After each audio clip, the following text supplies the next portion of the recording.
જગદંબા એને કાયમના માટે આપશે. આયુ હવે જાગૃત થયું છે આપણા માટે. આ જોગમાયો માં તો માં જ હોય કાયમના માટે, પણ એમાં આપણે શું કરી છીએ, આપણે કેટલા નિમિત્ત બની છીએ એ મોટી વાત છે. સમય આપણને જેણે જેણે હાચવા ટાણા એના ઇતિહાસ લખાણા. ટાણું હાચવી લઈ, ટાણે આપણે આપી દઈ, ટાણે કોઈને દઈ દેવાય, ટાણે મદદ થઈ જાય, પછી કાંઈ નથી. મેં ઘણી વખત પ્રોગ્રામમાં કીધેલું, આજે કહું,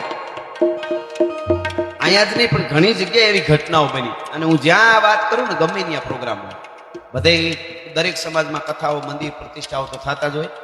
એટલે મેં આ વાત કરી, બધાને મજા આવે કે આવું તો હા સાચી વાત છે. અને કઈ વાત, ઘણી વખત પૈસાવાળા ગામમાં કે નાયતમાં કે બીજે કે ભેળા થઈ મોટા મોટા માણસો એમ કે અમે 15 જણા બેઠા છીએ, તમે આયોજન કરો, છેલ્લે ઘટે તો અમે 15 બેઠા છીએ. એવા કેટલાય આયોજન થઈ ગયા, 15 બેઠા રહ્યા ને ઓલાય બધા ઉકેલી લીધું. પછી ઓલે લ્યો અમને મોકો ન મળ્યો. એના કામ તો એ ઉકેલવા વાળી બેઠી છે. આપણે કેટલું આપ્યું, આપણે જેણે જેણે હાચવા ટાણા એના ઇતિહાસ લખાણા. અને ટાણું હાચવી તો કૃપાનો વરસાદ વરહાવે માં. અને એ કેવો વરહાવે, એ કેવું હોય તો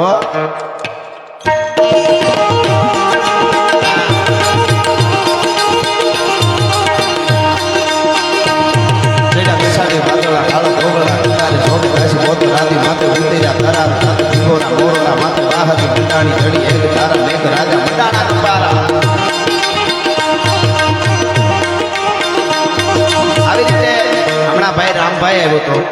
આ ભાઈ છે, આપણે બધાએ ભગવાને આપણને જે આપ્યું છે. ઘણી વખત મને આવું જોવું ત્યારે હવે આપણને બહુ ફરીને બહુ સમજાય ત્યારે ખબર પડે.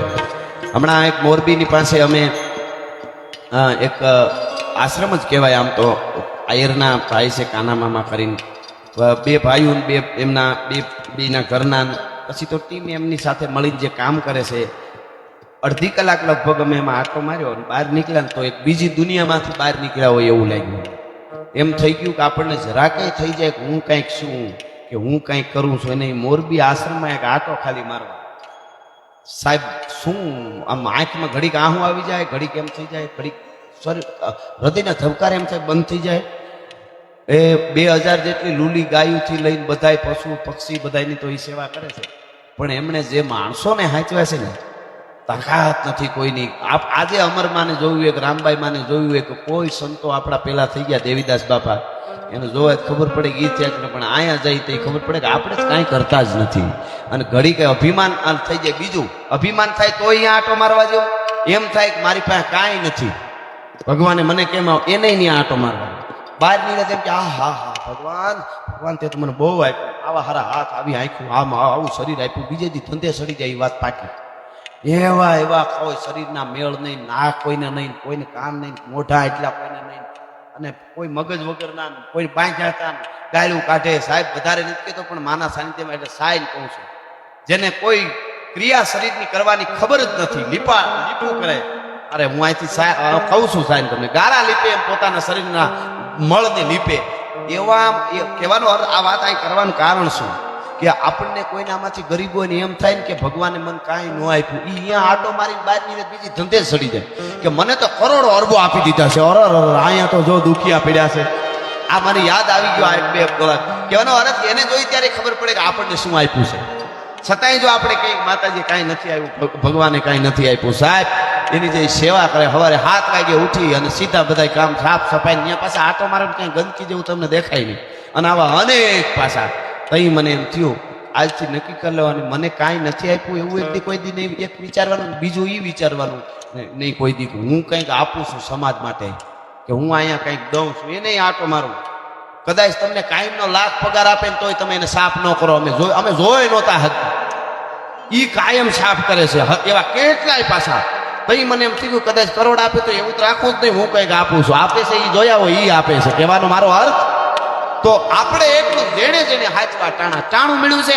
આજ હું પ્રોગ્રામમાં માન આવ્યો છું, મારી પાસે 50 છે, આ આપી દીધા, એ તમારા કરો. મારી પાસે વધારે કૃપા છે, 50,000 આપી દીધા.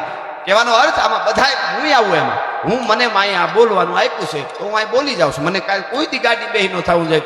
અહીંયા આ જો હું બોલી ગયો ને આમને પ્રોગ્રામ કરી દીધો ને કરી બરી કાંઈ નહીં. કેટલાય રખડે છે, મારું કાંઈ ન આવે એવા સુરીલા, મારું કાંઈ ન આવે એવા હાર્મોનિયમ વગાડે, મારું કાંઈ ન હોય એવી પેટી વગાડે, મારું કાંઈ ન આવે એટલા સપાકરા પાકા કરેલા. મારાથી હોત ઉંમર અમુક, મારા કરતા ઘણું બધું સારો અવાજ બધું ખરું, પણ અહીંયા આવી બોકાઓ આપણામાં બોલે એ રવેચી જ હોય, આપણું કાંઈ તાકાત જ નથી. એ તો હાવ હાસી વાત છે કે નહીં? એ ખબર પડી જાય ને એટલે માં ભેળી જ રહે, એ વાત હાવ હકીકત છે. તો જે સમયે જે ટાણે જેને જે મળ્યું છે એ ટાણું હાથવી લઈ એટલે બ્રહ્માંડ ભાડોદરી આપણે સંસાર સાગર ભવસાગર તારી દે, સંસાર સાગર તારી દે, ભવસાગર પછી તારો હોય છે તારી છે પાછા આવીને પ્રોગ્રામ કરીશું. એટલા માટે આ જોગમાયાના માટે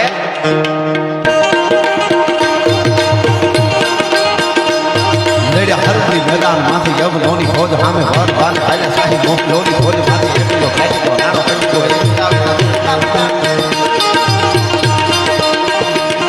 લેડ્યા હરપડી મેદાન ફોજ સામે વર બાન આયા સાહી મોક લોની ફોજ માંથી એકલો નાનો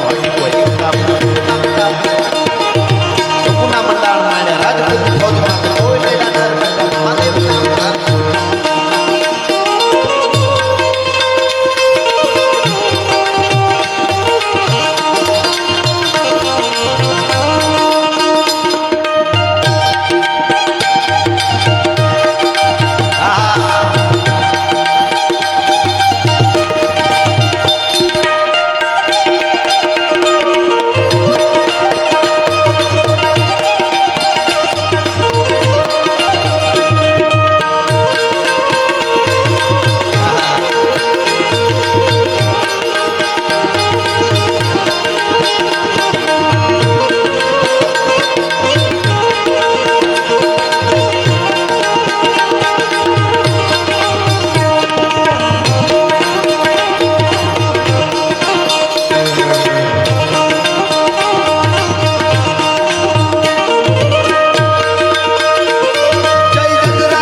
અમારો કેળો ન ભૂલી માં, એટલું તું અમારું કાયમના માટે ત્યાં અમે કોકને જોઈને રાજી થઈ. આપણે અહીંયા આવ્યા અને મારે વેચીને પ્રસાદ દીધો અથવા તો સીધા આવ્યા પ્રોગ્રામ સાંભળ્યો, 5 રૂપિયા દીધા, જેટલું દેવાય એટલું ન દીધું તો શ્રદ્ધાથી એક માને નમ્યા. અને તમને એમ થાય કાલ ઘરે જાઓ ને કે માએ મારા ઉપર રવેચીએ કૃપા કરી છે કે નહીં, તો એનું મીટર જોતું હોય તો હું આપું. વિજ્ઞાન પાસે નથી કે ભાઈ આપણે અહીંથી કાલે ઘરે પૂગીને આ મીટર માંડીને એમ કે આ લે આને તો આશીર્વાદ જાતે બધા મળી ગયા, એવું કોઈ મીટર નથી. પણ હું તમને આપું એક મીટર ભાઈ. હા આ છે એ તો આજનો દાખલો એમ ને, એ તો પરોહો છે એની તો વાત જ. હા હા હા આજે જ ગાડી આવતી હતી, ટાયર ઉડીને ઝાડ ઉપર ચડી ગયા પણ વાળે વાંકો ન થયો કે આ પરસો છે, આ કૃપા છે માની. બોલો તો છે ને ભરોહો છે એટલે માં ભેળી જ છે. માં રવેચી નવ નાળવાના કુંભવાળી એમ કે મારો દીકરો મને અવાજ કરે હાસા દિલથી, તો એના કામ કરવા સિવાય મારે બીજું કોઈ કામ જ નથી. એકવાર તો અવાજ તો કરી લે, પીછળ હોય, રવેચી હોય, મોગલ હોય.